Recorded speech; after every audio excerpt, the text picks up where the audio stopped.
Hi guys, long time no see. Hope you've been well. I needed a break, so I traveled. 1 month, 4 cities. And my first stop was Shanghai.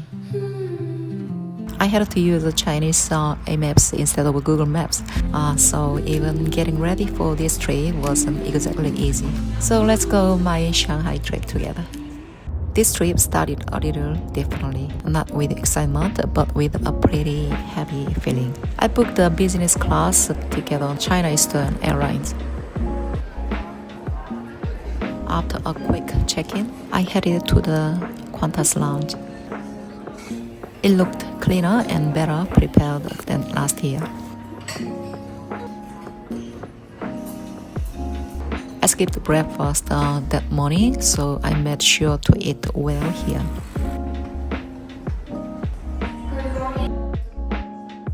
Even from the priority boarding benefits, you can definitely feel the power of capitalism. Anyway, keep going.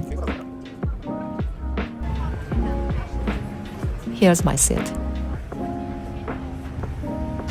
The storage compartments were by the window, while the seat itself was closer to the eye. So compared to the seats around me, it felt slightly less cozy. No Korean entertainment programs on China Eastern Airlines, and no noise-cancelling headphone either. There was plenty of legroom. Looks like I accidentally filmed the menu from a different month. When I booked this flight, it felt so far away, but suddenly departure day had arrived, and so began the 10-hour flight. I've been this view outside the window dozens of times, but somehow I still kept looking. A smooth and gentle takeoff. Goodbye, great Australia, for the next month. Starting with champagne, lunch appetizers were served. Then came chicken and potatoes for the main course, followed by dessert. What I loved the most was definitely the private store. It almost felt like first class. The amenity kit was pretty simple though.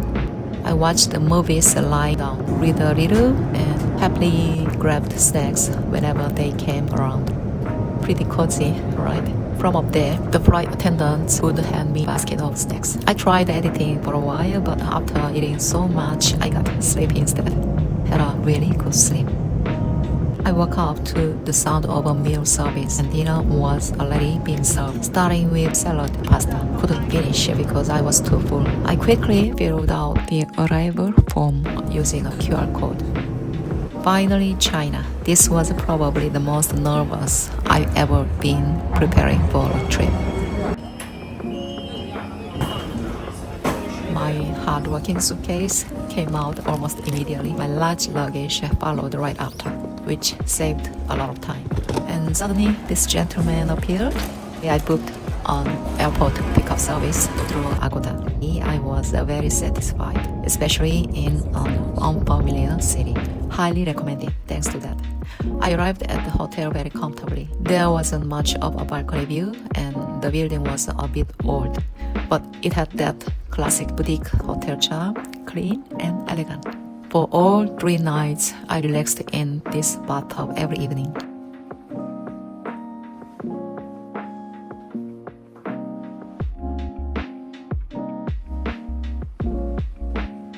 The weather outside was chilly, so the warm atmosphere felt even nicer.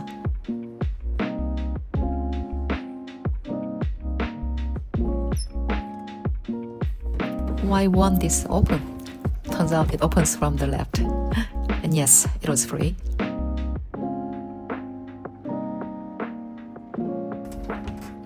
I also got a free beer voucher, though I never had the chance to use it. Since the hotel was in a busy area, I stopped by a convenience store to grab drinks and fruit. I ended up buying a huge pack of blueberries and even some fish cakes and snacks using a translator app. That's how I spent my first night in Shanghai.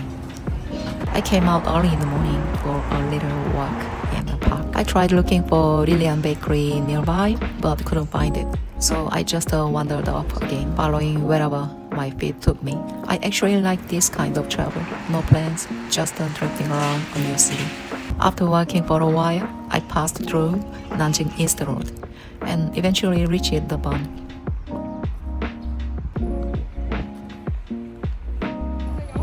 I wasn't sure if it was cloudy or just a heavy air pollution, but either way, finally started to feel like I was really in Shanghai. The Oriental Pearl Tower was way bigger than expected. And the row of European-style buildings across the river was just stunning. There were CCTV cameras everywhere too. That really stood out. I finally arrived at a famous restaurant. You order at the entrance first, then head to the basement dining area next door. I ordered their signature dish, crab and pork, jarongpao. I couldn't really pick it up properly, so I just pressed it down a bit.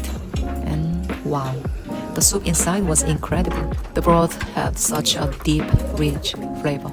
The dumpling skin was extremely thin, soft, and slightly chewy. And this is the perfect dish for eating alone. Highly recommended.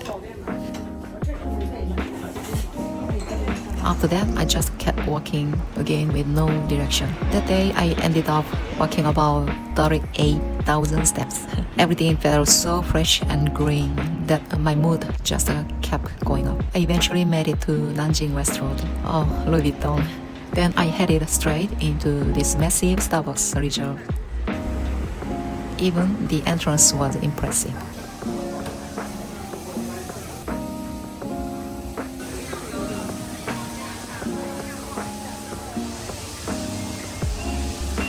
Let's go in. All the croissants looked amazing.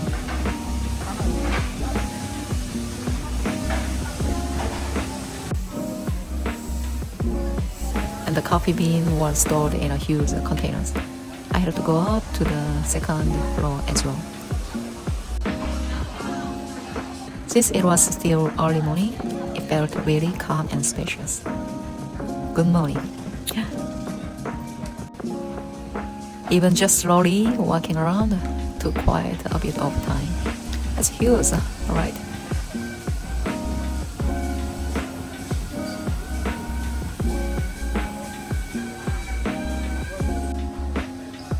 And apparently this Starbucks even serves alcohol. So I went back downstairs, trying to decide what to order. The prices were definitely on the higher side. The foreign customer in front of me was having trouble communicating with the staff, so I helped translate a bit. My oat latte came out in a mug. I sat outside for a while, just watching people pass by.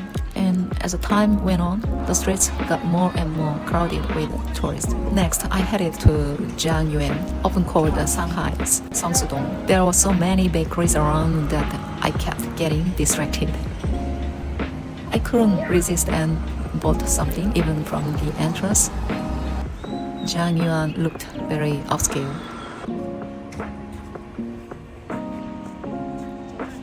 Some places were still getting ready to open, so it was nice just wandering around slowly.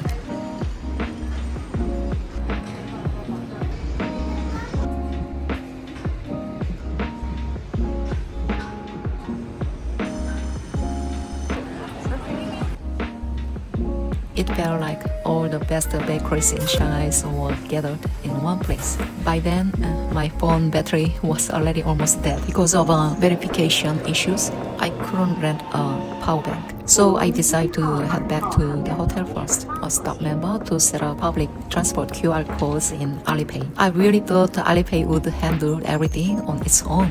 On the way back, I stopped by William Bakery. And the bread was just as soft and buttery as people say. Eventually, I went back to Nanjing East Road to buy a portable charger. I found one at Miniso. And as I started getting hungry again, I went to a obscure restaurant that's popular among Korean travelers. The waiting time was way too long, so I decided to walk around a bit instead. Thanks for watching this far. See you in the next episode.